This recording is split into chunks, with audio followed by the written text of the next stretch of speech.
Hello everyone, my name is Malay Kumar Raut and I am the founder of Wine and Spirits Club of India. We are here at Pro Wine Mumbai and we are doing interviews, understanding people, review and all those things. And in this interview, I am sitting with one of the veteran of Alcobeb industry and his name is Mr. Ganesh Iyer. So let's understand from Mr. Ganesh Iyer, and his journey is really interesting. So hello Mr. Iyer, welcome to the show. Thank you so much for having me over. Ganesh, it will be always good if we understand your journey first so that we can take it forward from there. Well, in terms of my journey with the Horeca industry, Yeah. it started way back in the late 90s, wherein my foray into the Horeca came from entering the water business. And back in the days, India was not exposed to any premium natural mineral water brand. Back in the days, what India had was only packaged water bottles like Kinley, distilleries of the world. And I had the good fortune to be a part of Evian, the French mineral water. And then subsequently, I went on to be a part of Himalayan. At that point of time, Himalayan was not a part of Tata Group. It was owned by Dadi Balsara. And then eventually, I went on to work with brands like Diageo, Moet Hennessy. And in this due course of close to 30 years, I have spent almost 27 to 28 years with 26 years with water brands and almost 3 to 4 years with alcohol brands. And that sums up my journey of, and yes, my core expertise being that of Horeca. So Horeca now, because back in the days, even the term Horeca did not exist. Yeah. Back in the days, it was called institutional sales or food service. Yeah. And I think the term Horeca came into being in 2005, 2006. So yeah, so my background being that I've been a Horeca professional for the last almost close to 3 decades now. So how about if you will share your Moe Hennessy experience with our audience? I think back in the days when Moe came into the Indian market, it was fairly new, and they are credited with getting champagne into the Indian market. And there's a lot of skepticism back in the days as to why would in a market like India people would buy champagne, but it was kind of given that considering the kind of upgradation people have done in their life, be it a car, be it a luxury watch. I think back at that time it was opportune time that people would get used to champagne. Yes, at the time it was told that we are a whiskey shishki market, and any kind of champagne or any kind of even vodka was relatively young and in terms of category. We all felt that chalega, nahi chalega. We are not quite sure, but somehow we felt that because of the even back then the affluent segment was growing, as the class was growing, and we believed that there will be an audience. It may not do voluminous business, but there will definitely be an audience for premium brand, not just with champagne, but with champagne, with cognacs, because at the time again cognac was relatively very new. Where people are still used to brandy, but being cognac, it's almost like saying cognac whiskey nahi hoti. We came from that kind of setup. True. So that has that changed, and interestingly, that in a way, both my experiences with Moet Hennessy as well as with Evian laid a very strong foundation as a student of the industry to learn as to how luxury brands are positioned, how luxury brands are promoted, and how luxury brands are promoted as a lifestyle. So those learnings, the beginning of my career, have proved to be a stepping stone in understanding how premiumization works or how luxury brands are promoted, not just in India but around the world. And how is your recent occupation? What you are doing now? Well, I wouldn't say it's recent, but yeah, I know I've spent close to 12 years now with a Finnish brand called VEEN. Now, VEEN is an international brand. It's a Finnish in origin. The brand is available in 28 odd countries internationally.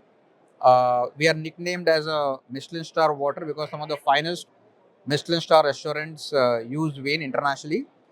We saw a good opportunity to come to India, and that's where in 2012-13 we found a source in Bhutan, or as they call it, as the Himalayan kingdom of Bhutan.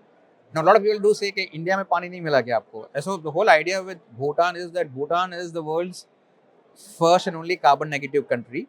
And VEEN as a brand, we were very clear that we wanted to do such a product that is sustainable. And in that context, VEEN was the first brand in India to do glass bottles in natural mineral water, which means that हमारे पहले nobody believed that you could promote water in a premium glass packaging. So yeah, it's been almost 12 years with VEEN as a brand, and today VEEN is almost having almost 83 to 84% market share in the premium Horeca segment category. You know, when you look at India, we are not very comfortable with premium water. So how is the journey? Yeah, so you said it right, because India, from where the as far as water is concerned, हम वहाँ से आते हैं, जब any guest comes, हम पानी देते हैं, तो water is supposed to be free. So we have grown culturally as a concept that water is supposed to be free, and water में premiumization कैसे हो सकता है? So our whole effort was to showcase what's the trend that's happening in the international markets, where today water, especially in the hotels and restaurant segment, water is part of a dining experience. And because of the fact that India was not exposed to the whole idea of water as a part of a dining experience, we said today, if somebody is going to spend 2,000 rupees or 3,000 rupees for a meal, it is just natural that his meal should be complemented with a fine water that will complement the meal. You do not want to spend 3,000 rupees and you end up drinking water from a plastic bottle. Apart from being toxic of drinking plastic water bottle, there is no amount of minerality, or there is no amount of nutritional value you are going to get when you're drinking water from plastic water bottle. And therefore, the need to address the problem that India never had a glass water bottle. So for any new product to come in, is trying to address or solve a problem. So our problem, what we attempted in solving, was that we got a natural mineral water in glass bottle, in premium packaging, and that too in the world's first carbon negative country. So it was a end-to-end approach, that we're not just giving you a water bottle, we're giving you a water bottle from a source which is very, very pristine, plus an international reputation of being called as a nickname as a Michelin star water, present in 20 odd countries. And today, I'm happy to say that today, almost with the exception of one or two hotel chains, VEEN is available across all hotel chains. So on last count, we are available in almost close to 1,500 hotels and restaurants on a pan-India basis. I'm sure, when you are convincing your end consumer or maybe the on-premises, the journey, I can understand it is not at all an easy one. So can you explain one of your good experience? When we forayed into the Indian market, we had crazy amount of motivation from my hotelier friends, and this motivation I'm talking about way back in 2012-13, and that motivation was that कि ये पानी यहाँ पे नहीं चलेगा. India cannot sell luxury water. They believe that it's luxury. I said it's not luxury. Anybody who is coming in a Mercedes or a Maybach, I don't want him to drink water from plastic bottle. So the motivation was that, and as an individual, I would say, when somebody says this cannot happen, or when somebody says this is the full stop, I say I want to put a comma after a full stop. Then the story continues, and the learning has been that if your storytelling is strong, and you actually do the storytelling. So when we say we are sustainable, we are totally sustainable. Now, when I say this, a lot of companies post VEEN have also gotten into natural mineral water in glass bottle, but they also do plastic. So the message is very clear that when you say you're sustainable, you cannot be having plastic and glass in the same portfolio. When you're saying sustainable, you are sustainable that you don't do plastic or anything that is trying to or making the environment more polluted. So we stuck to the philosophy that we will not do plastic. As a brand, we are very, very clear that we will do only glass and we will not do multiple SKUs. So we weren't commercially opportunistic, if I have to put it. We're very, very clear that we will do glass, and within the glass, we'll grow the market. So to ask that, will we never do plastic? Well, tomorrow, in case there are better forms of plastic, or let's say recycled plastic, we would be probably the first one to do recycled plastic in India. So that's the whole philosophy. What overrides all this as a company or as a brand is that you cannot have people, or you cannot have team members who just work for a monthly salary to do a brand. Yeah. And especially, as you rightly mentioned, to do something which is nearly impossible in the Indian audience, you need people who are driven with a common purpose and aim that this is my personal battle, that I want to create an identity for my own self, and that vehicle and that medium is going to be VEEN. Whether it's a Delhi market, whether it's the East market, whether it's Bombay market, whether it's the South market.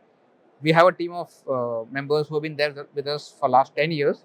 In today's age and time of attrition, we have the founding members and the people who joined in. They're still with us for last 10 years.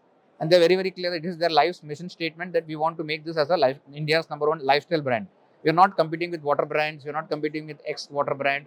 We are saying that we are lifestyle, and we are in a very humble way. I think that we are not cocky, but we are very clear that this is not meant for everybody. If you have the doubt, you can afford. If you can't afford, it's perfectly fine.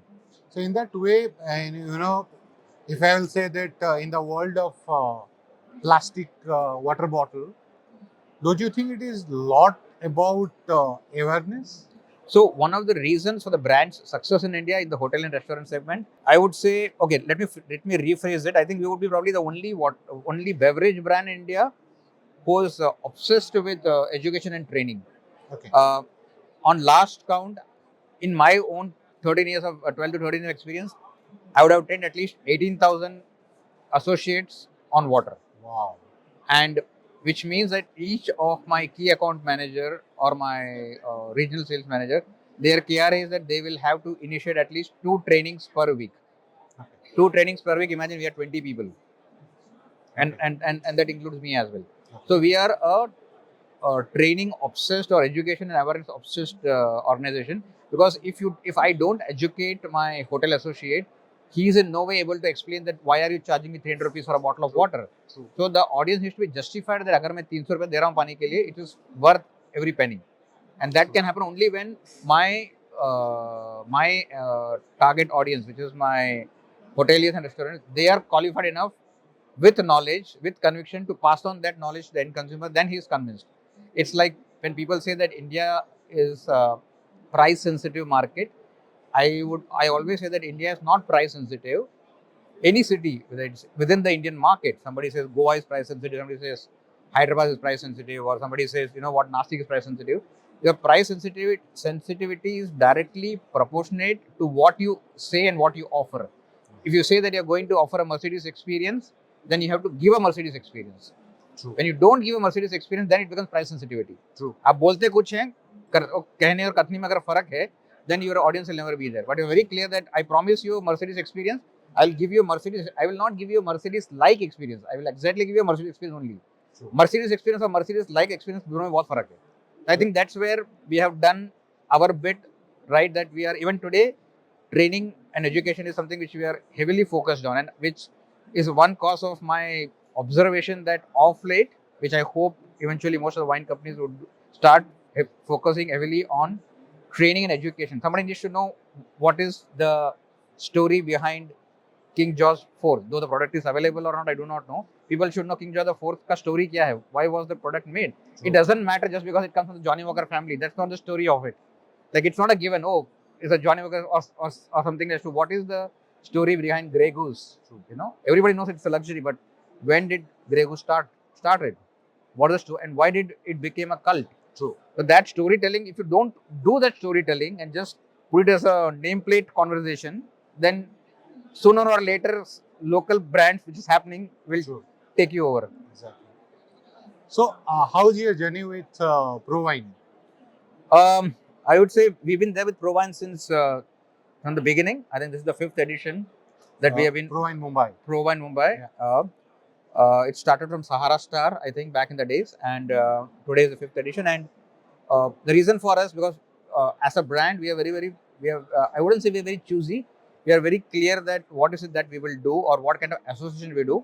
So when it comes to events, this is the only event as a company we do. There's no other. I don't participate in any of the food events or chef events, because it's a way bit too crowded.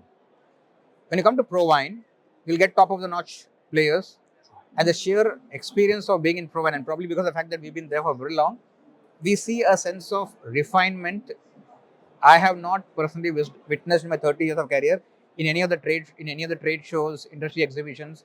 ProWine is league ahead of most of the events that happen in India. I'm not saying they're bad. In my individual observation, and there are a lot of people can come gunning for me, I'm perfectly fine. In my individual observation, this is by far the best event, especially for the hotel and restaurant segment. Interesting. So, for our audience, we always keep saying the difference between a good wine and a not so good wine. But this difference between a good water and not so good water, I think this is very critical for our day-to-day life. Absolutely. The reason for the audience struggling, or the audience कैसे पानी तो है, the reason for that is because when you look at water as a subject, uh, we have almost, on last count from whatever little I remember, we have almost close to 70 to 80 odd hospitality schools and colleges in India, including the IHMs and IHMs and everything. Tragically, there's not one school or one college that speaks about water as a subject. There's no subject on water. Quite disheartening that when you say that we have a hospitality school that talks about food and beverage, and the most important beverage is water, right? Without water, there is no wine. Without water, there's no coffee. Without water, there's no whiskey, right? So your Tom Collins, there's no Tom and Collins if there's no water, right? There's no sex on the beach. There's no water. Yeah, true. So if you don't understand water, you don't understand your beverage. As simple as that. So for Wine and Spirits Club of India, our whole idea is spreading the awareness, and we say that water is life. So so you need to know that what exactly you are drinking, Absolutely. and that's how you can make it better. No, and for that is the reason why I keep hoping that India will have more and more water sommeliers coming in. So I was India's first and only water sommelier. Now we have a couple of more people coming in. So when I did my 14-day course in Domains Munich, the whole idea was to share my experience as a water sommelier and why water is as technical as wine. So it's not, on the one hand, people will say pani hi to hai, but when you taste different types of waters, you actually believe that what you studied in school, that water is tasteless, colorless, odorless. You studied in school, right? Now, jhoot hai wo. Water has got taste, water has got color, and water has got sight and smell as well. So, the more there is awareness about water, and this awareness needs to go to the general audience, that tomorrow they can, like what you have today in the international market, it's no longer a great trend that you have wine paired menus. Wine paired dinners are done with. Today you have you have water paired food internationally, and it's not new. It's almost a decade old now. Wow. So imagine the amount of catching up we India as a country has to do. Today you're talking about packaged drinking water और natural mineral water में हम फर्क बता रहे हैं. उसके बाद plastic से क्यों नहीं पीना है, ग्लास से क्यों पीना है. And you're talking about international market, they're talking about water paired with different types of food, water paired with different types of beer, so which whiskey or what kind of water you should be drinking with. So if it's Isla, what kind of natural mineral water should be, and this should not be mistaken with blended whiskey or blended water. I'm not talking about that. Okay. I'm talking about, because there's a lot of, so as a water sommelier, my challenge is not to share information. My bigger challenge is to get a lot of crappy misinformation away from the market, that you have water for whiskey or water for vodka or water for gin. Those concepts is purely a marketing gimmick. But yes, you have a particular type of natural mineral water. It could be from Germany, it could be from France, it could be from anywhere in Scandinavian countries. You have water for whiskey, then depending upon what the whiskey notes are, then you suggest a water with a particular amount of TDS that will go with the whiskey, with the wine, or for the matter with the rum. The tagline of Wine and Spirits Club is drink tastefully and enjoy responsibly. So I know when you talk about enjoy responsibly, then you need to know what water you are drinking. You need to know water not only for your dining or drinking experience alcohol, but even as an individual in day-to-day life, for somebody who can afford, right? You need to know what kind of water is going to make your overall well-being much better. Because RO water, when you drink, you, me, or anybody who drinks, when you're drinking RO water, it's just hollow water. Or when you're drinking a packaged drinking water, it's hollow water. आपको प्यास लगी है, आपकी प्यास बुझाई. It's like that Sprite advertisement, बुझाए आपकी प्यास, बाकी सब बकवास. So that's what packaged drinking water does. With mineral water, any kind of minerals that you lose in your day-to-day life by way of workout or by way of playing games, you get back all those minerals when you drink a natural mineral water. So yes, you're right. There's a lot of awareness to be created. Yes, I won't say drink irresponsibly. Yeah, it's so tempting to say, but I won't say that because everything in moderation is appreciated. Yeah. Including water cannot be had in excess. Thank you so very much. The world of water. Absolutely. I think it was really nice, and I am very sure about one thing, that today onwards, whenever I am going to drink water, I'll keep sure that I am drinking a healthy water. Thank you very much for your time. Thank you so much. Thank you. Pleasure being here.